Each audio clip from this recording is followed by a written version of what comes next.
Mas uma segunda coisa que eu observava é o seguinte: ao contrário do movimento comunista clássico, a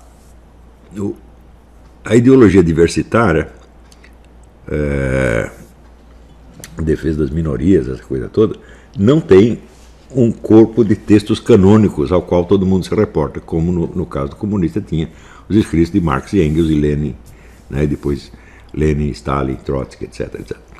Então você tem ali você tem um corpo de texto e todas as discussões giram em torno daquilo, tomam esses textos como sua base. Então eles sempre sabem do que eles estão falando. No caso do movimento diversitário, isso não acontece pela multiplicidade de fontes ideológicas que confluíram para produzi-lo. A multiplicidade tal que abrange praticamente todas as correntes ideológicas existentes, de tal modo que este movimento só pode ter uma unidade no nível estratégico, às vezes até tático, ou também no nível psicológico e simbólico, mas ele não tem uma unidade doutrinal de jeito nenhum. Você não pode falar de uma ideologia diversitária. Eu digo, bom, sempre que você vai falar dela, você destaca um dos pedaços dela, mas está esquecendo um outro. Tá certo? Então,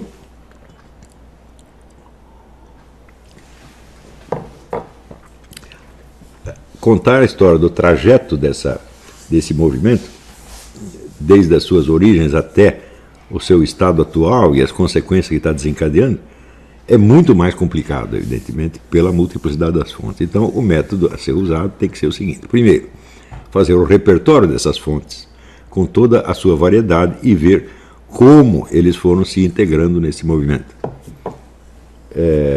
Esse repertório é bem grande. E, em segundo, depois que você tem, vamos dizer, a ideia, ou o conjunto de ideias, ou a amálgama de ideias mais ou menos definido na sua frente, você passar para o problema seguinte, que é, vamos dizer, a conversão da ideia em movimento político, em prática, em realidade, que é a realidade histórica, né? E quais foram as alterações que a ideia sofreu no curso da sua realização por força das suas próprias contradições internas, né? Exatamente o mesmo método usado, só que aqui de maneira muito mais complicada. Então, entre as fontes, evidentemente, a primeira que eu mencionei foi a intervenção do Georg Lukács. Houve uma reunião em 1923, uma reunião em Frankfurt, para discutir justamente esse problema da dificuldade de implantar o socialismo.